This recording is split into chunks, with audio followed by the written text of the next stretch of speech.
Olá a todos, sejam muito bem-vindos a mais uma aula de literatura portuguesa. Na aula de hoje, intitulada Gil Vicente e o Teatro Popular, farsa de Inês Pereira, vamos examinar uma das suas peças mais importantes que lhe foi, a partir de um mote que lhe foi dado, o Gil Vicente escreveu essa peça.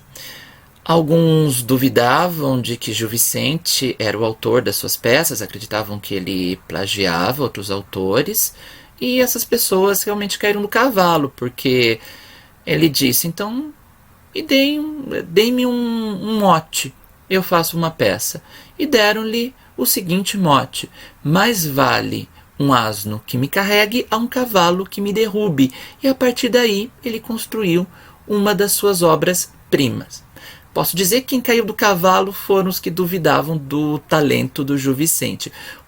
Posso dizer também um pouco de inveja que sentiam pelo Gil Vicente, já que ele gozava de grande prestígio junto à corte de Dom Manuel I e depois Dom João III. Então, nós, considerando esse mote da peça, que será o eixo estruturante de toda a peça, nós temos que entender primeiramente o que é o gênero farsa. E a farsa, como um dos gêneros integráveis no modo dramático, vamos entender que o modo dramático é composto por gêneros que são textos escritos para serem representados. Temos vários gêneros dramáticos, como autos, farsas, comédias, tragédias, tragicomédias, etc., ao longo da história da literatura. No caso de Gil Vicente, ele praticou principalmente autos e farsas. Enquanto os autos apresentavam principalmente quadros mais soltos, sem muita relação de causa e efeito, com personagens mais alegóricas, as farsas apresentam, em geral, personagens com recorte mais realista, com também representações de tipos sociais, também em um único ato, no máximo com a divisão em quadros e também com parcos recursos cênicos, uma intriga com um nó, um desenvolvimento e um desenlace, e com o exagero e caricatura das personagens. Já que rindo se castigam os costumes, então na farsa, a partir da paródia, daquilo que o Bakhtin chama de duplo destronante, nós vemos a personagem sendo elevada ao ápice e escorregando numa casca de banana. Ou seja, obviamente estou a usar uma figura de linguagem. O que nós vemos que são personagens muitas vezes marcadas por vários vícios, e esses vícios são expostos. E a partir disso se percebe o ridículo dessas personagens. Ao mesmo tempo que a farsa pode ser caracterizada no seu nível formal, ela também pode ser caracterizada no seu nível temático. E já vamos centrando a nossa análise para a farsa de Inês Pereira, em que há uma luta entre forças opostas, entre valores tradicionais e convencionais e valores individuais e pessoais. Qual que é o enredo dessa peça? Inês Pereira, que tem fama de preguiçosa, que não é muito dada aos trabalhos domésticos, ela quer a todo custo se casar. E ela se casa, primeiramente iludida, com um fidalgo, com um escudeiro, que era uma espécie de arremedo dos fidalgos. Os escudeiros, eles tinham pretensão de uma vida cortesã. Então ela se casa com um escudeiro, e esse escudeiro se revela um marido extremamente autoritário. Ela queria se casar com um homem discreto, com valores cortesãos, já que ela era uma mulher da vila, ela não era uma mulher de posses e muito menos uma mulher da corte.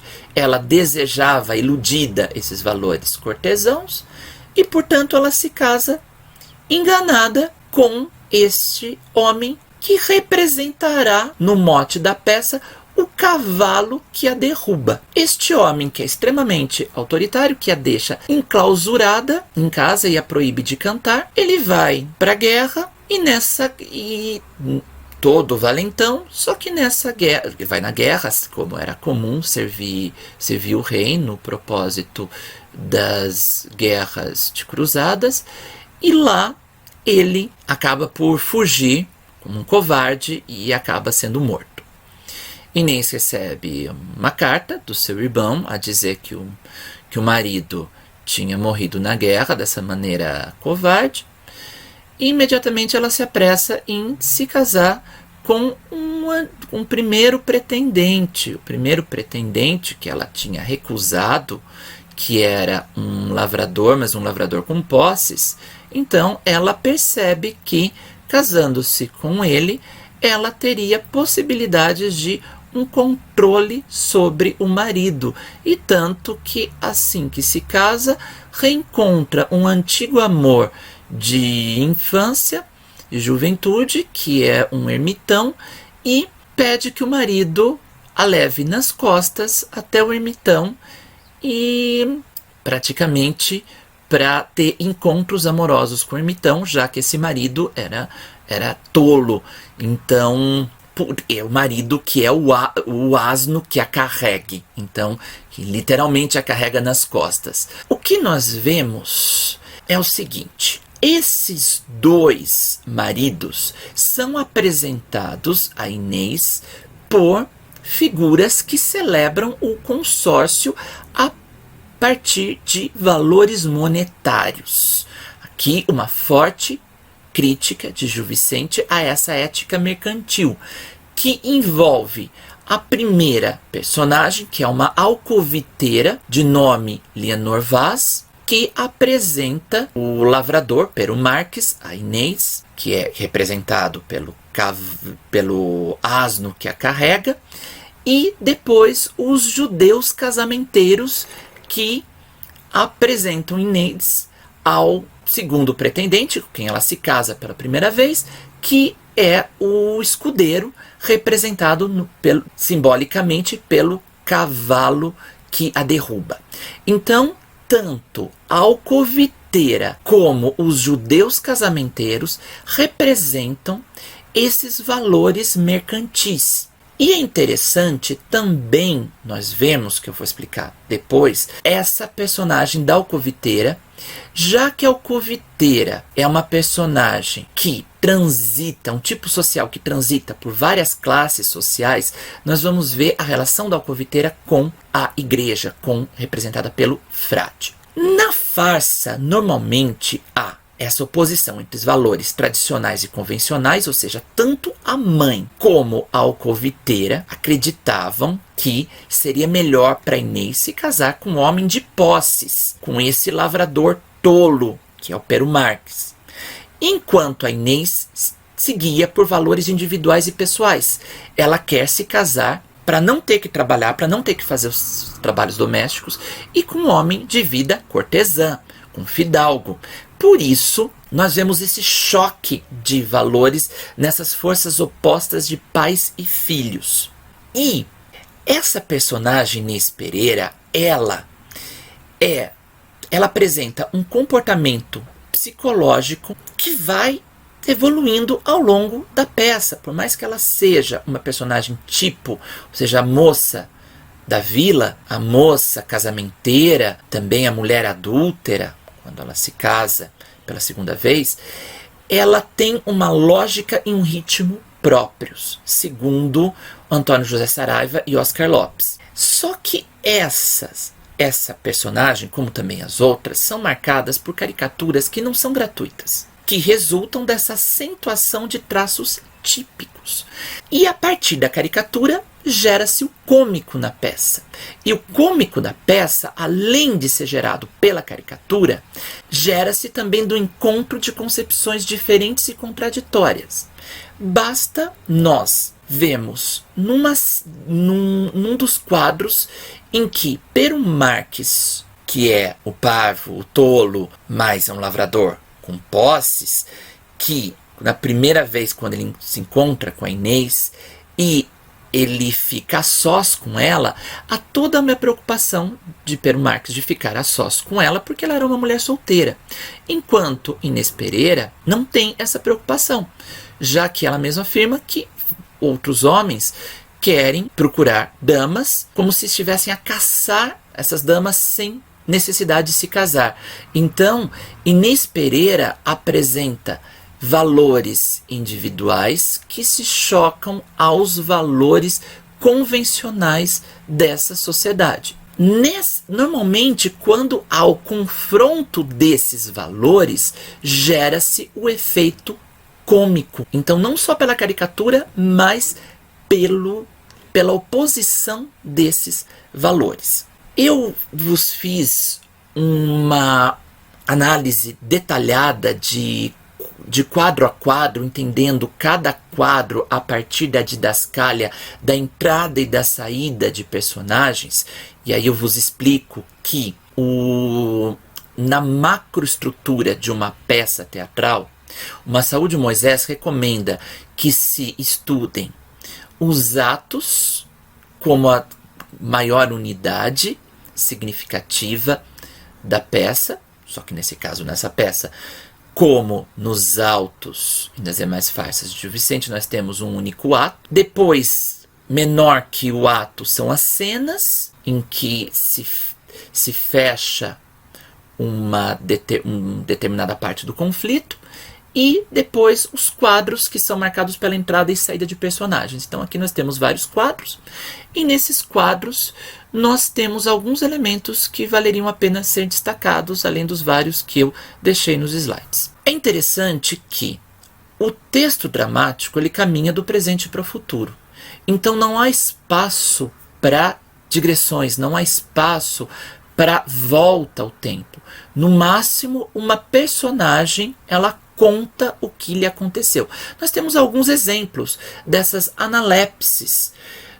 Quando Leonor Vaz, alcoviteira, conta para Inês Pereira e para sua mãe que ela tinha sido praticamente abusada por um frade e não ofereceu muita resistência a ele. Também quando Inês Pereira lê a carta de Pero Marques e em outro momento, quando o empregado do escudeiro lhe entrega uma carta que explica tudo o que aconteceu durante os 3 meses de clausura, quando o escudeiro estava nessa guerra em Marrocos.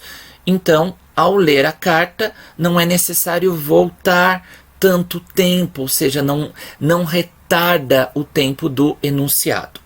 Então, nós vemos que outro aspecto, além das analepses que são vistas ou por cartas ou pela réplica de alguma personagem que conta o que lhe aconteceu antes, como é o caso da Leonor Vaz, em cujo discurso nós percebemos a corrupção do clero, aparece também um recurso cênico muito utilizado, principalmente em peças medievais, que é o aparte. O que vem a ser o aparte? O aparte não é necessariamente um monólogo. Aparecem monólogos, como nós vemos, por exemplo, no monólogo de Pero Marques, no quadro que eu chamei de quadro 4. Aparece também o monólogo do escudeiro, no quadro 9. Mas o aparte ele gera efeitos cômicos a partir do que é chamado comunicação extracênica. Qual a diferença entre comunicação intracênica e comunicação extracênica? Comunicação intracênica é comunicação entre os personagens. Comunicação extracênica é a réplica de uma personagem não dirigida às outras, para que as outras não escutem. É uma réplica da personagem dirigida à plateia, para que a plateia perceba uma atitude de uma outra personagem, que é o caso desse moço que representa o empregado do escudeiro, que representa uma classe social menos favorecida, que trabalhava para esses nobres decadentes e não recebiam pagamento. Tanto que O moço acusa o escudeiro, inclusive, de não lhe pagar nem os sapatos. Por isso, nós vemos num dos seus apartes, ou seja, num dos momentos em que o moço dirige a sua réplica ao público, à plateia, em contraste ao que o escudeiro, todo pavoneado, o que o escudeiro diz de si, não corresponde ao que ele realmente é. O que nós vemos nas várias, tanto nos apartes como nas réplicas, entre o escudeiro e o moço, nós vemos essas relações carnavalizadas, porque por mais que haja diferença de hierarquia no tratamento entre escudeiros e moços, aqui as hierarquias começam a se borrar. Então, nós vemos também essa carnavalização a partir da paródia, a partir dos vícios, do que o Bakhtin chama de excentricidade, em que os vícios são expostos. No teatro vicentino, nós encontramos, de maneira geral, canções. E na canção do baile de casamento de Inês, aparecem pelo menos duas. Uma delas, que é no quadro 13, Cantam Todos de Terreiro, que apresenta um duplo sentido, que trata da história de uma garça que estava num ninho e que ela foi ferida por um caçador. Aqui o ferida apresenta duplo sentido, uma vez que a garça no ninho ela tem uma vida ordenada e o caçador que a fere pode ser ferida no sentido de uma arma ou ao mesmo tempo ferida no coração. Portanto, nós podemos ver que essa garça poderia representar Inês Pereira, que tinha uma vida ordenada, entregue aos trabalhos domésticos, e uma vida de sonhadora, que imaginava um casamento, mas a chegada desse escudeiro vai causar toda uma desordem na sua vida. Essa mulher que é confinada ao espaço privado, ela deseja o espaço público. Tanto que, depois da clausura, ela decide se casar com o primeiro pretendente que ela tinha recusado, que é o Pero Marques. Quem faz o consórcio é a alcoviteira. E nós vemos, principalmente na última cena, quando ela pede para o Pero Marques a colocar nas costas, levá-la às costas para que dê uma esmola ao ermitão. Não vai ser só a esmola que ela vai entregar ao ermitão, as outras coisas. E na canção que eles cantam, que ela pede para que o marido utilize o refrão, pois assim se fazem as coisas, ela se refere ao marido como marido cuco. Sempre foste percebido para servo, sempre foste percebido para gamo, que representa, que são palavras que simbolizam a questão do marido traído.